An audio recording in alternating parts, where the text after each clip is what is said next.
What should God's servants be like? Ubudiyya, in simple terms, means reliance on God. Al-Ubudiyya comprises the servitude and slavery of the heart, tongue, and limbs to God. The slavery of the heart includes both the saying of the heart and the actions of the heart.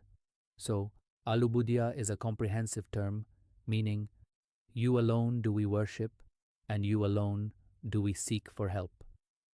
This is the story of a slave, Ayyaz, who was very loyal to his master. His master was a wealthy merchant.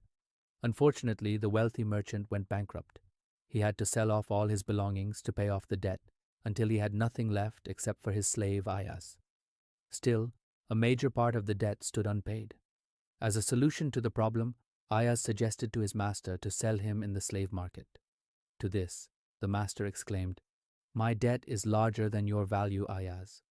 So, Ayyaz asked him to sell him for 1 million dirhams. The master refused, saying nobody was going to buy him for such a high price. But Ayyaz kept insisting, asking his master to sell him, mentioning that he possessed some special quality which other slaves in the market didn't. His master said, "Ayyaz, I know that you are not young, strong, or handsome. What special quality am I supposed to state?" Ayyaz replied, "Master, tell the buyers that Ayyaz knows how to be a slave. He knows what the meaning of Ubudiyya is." The master found it worth a try. He took Ayyaz to the slave market and announced that he is selling his slave, Ayyaz, for 1 million dirhams. In those days, a slave was not worth more than 200 to 300 dirhams. Naturally, the people at the market began to ridicule them. Soon, everyone in the province started talking about them, and the news reached the palace of Sultan Mahmud of Ghazni. Upon hearing the rumor, Sultan Mahmud Ghaznavi, the ruler at that time, became curious. He summoned the master and his slave to the palace. When the master appeared before Ghaznavi along with Ayyaz, the ruler asked him, "Why are you selling this slave for such a staggeringly high price?" He replied, "Because Ayyaz knows how to be a slave and what Ubudiyya is." Ghaznavi was impressed with his answer and purchased the slave by paying an amount as huge as 1 million dirhams. Once the master left the palace with his money, Ghaznavi ordered his guards to whip the slave 100 lashes.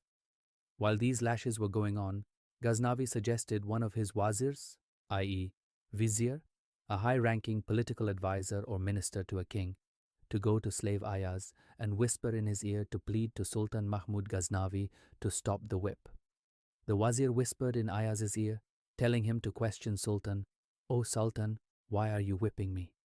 What wrong have I done?" Rather than interrogating his new master, Ayyaz told this wazir that he couldn't do that, because the Sultan was his master and he was happy with whatever his master did with him. When Ghaznavi came to know about Ayyaz's response from his wazir, he exclaimed, "If that is his answer, then I really bought him at a very cheap price." Ghaznavi was extremely pleased with Ayyaz. He asked him, "O Ayyaz, what type of food would you like to have, and what type of clothes would like to wear?" Ayyaz replied, "Whatever my master gives me as food, I will eat, and whatever my master gives me as clothes, I will wear."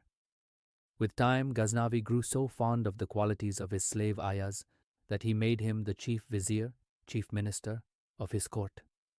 When Ayyaz became a close confidant of Sultan Mahmud Ghaznavi, the powerful Muslim ruler, his detractors began to try to pull him down from this position.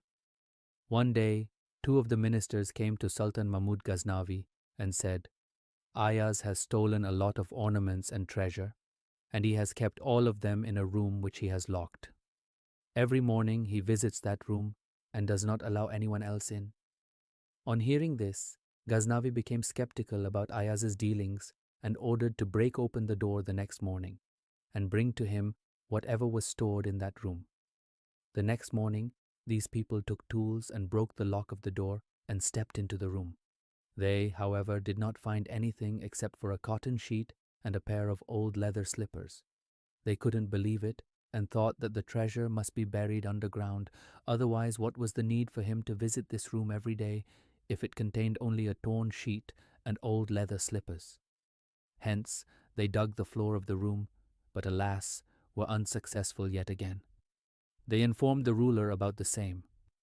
Ayyaz got summoned by Ghaznavi. Ghaznavi inquired from Ayyaz, Except for a cotton sheet and a pair of leather slippers, there was nothing else in the room. So, why did you keep the room locked and pay a private visit every day, Ayyaz?